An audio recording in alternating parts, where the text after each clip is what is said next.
Bapak, Ibu, saudara-saudara terkasih dalam Yesus Kristus, berjumpa kembali dalam Mutiara Sabda Allah pada hari Rabu 26 Maret 2025 oleh Prodiakon Gereja MBA. Dalam bacaan hari ini, yaitu Injil Matius bab 5 ayat 17-19, mengisahkan tentang siapa yang melakukan dan mengajarkan segala perintah Taurat, ia akan menduduki tempat yang tinggi. Yesus berkata pada para muridnya, janganlah menyangka bahwa ia datang untuk meniadakan hukum Taurat atau kitab para nabi. Ia datang bukan untuk meniadakannya, melainkan untuk menggenapinya. Apa yang perlu dilakukan untuk menghidupi sabda pada hari ini? Siapa yang melakukan dan mengajarkan segala perintah-perintah hukum Taurat, ia akan menduduki tempat yang tinggi dalam kerajaan surga. Kita bisa membayangkan ada sekian ratus hukum yang harus dijalankan, ada sekian bab yang harus dihafal, maka bisa jadi menjalankan seperti terasa berat sekali untuk menjalankannya. Jangan kau menjalankan, memikirkannya saja kita seringkali tidak mau dan tidak mampu.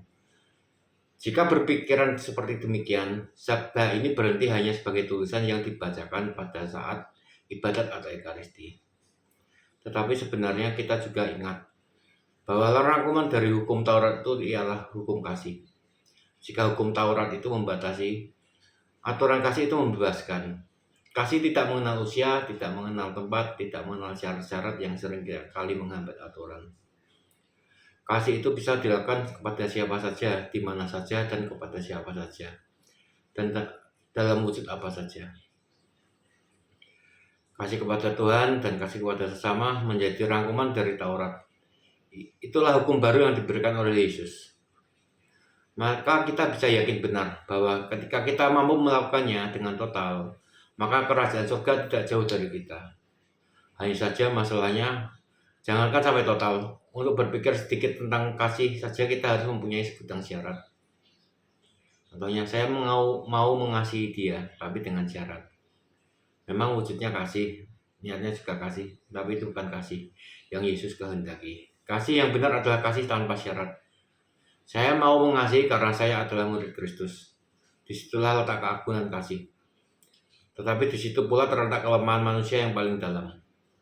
Seringkali kita kehilangan dan merasa kurang kasih. Maka yang keluar dari diri kita pun juga bukan kasih yang sesungguhnya. Apalagi semenjak dengan adanya wabah COVID-19, kita menjadi semakin jauh dengan yang lain. Ada begitu banyak sekat dan batas yang membuat kita curiga kepada yang lain. Demi melindungi diri kita tidak ikut ambil bagian dalam kebersamaan.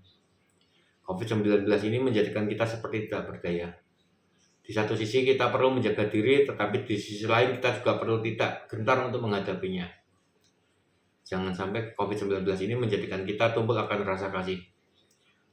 Tetapi semoga dengan peristiwa ini semakin mempertajam aura kasih yang kita miliki. Dalam situasi seperti ini kita ditantang untuk tetap berani mengasihi. Lebih-lebih iman kita juga ditantang untuk mau bertahan atau meleleh dan habis. Mari kita berdoa.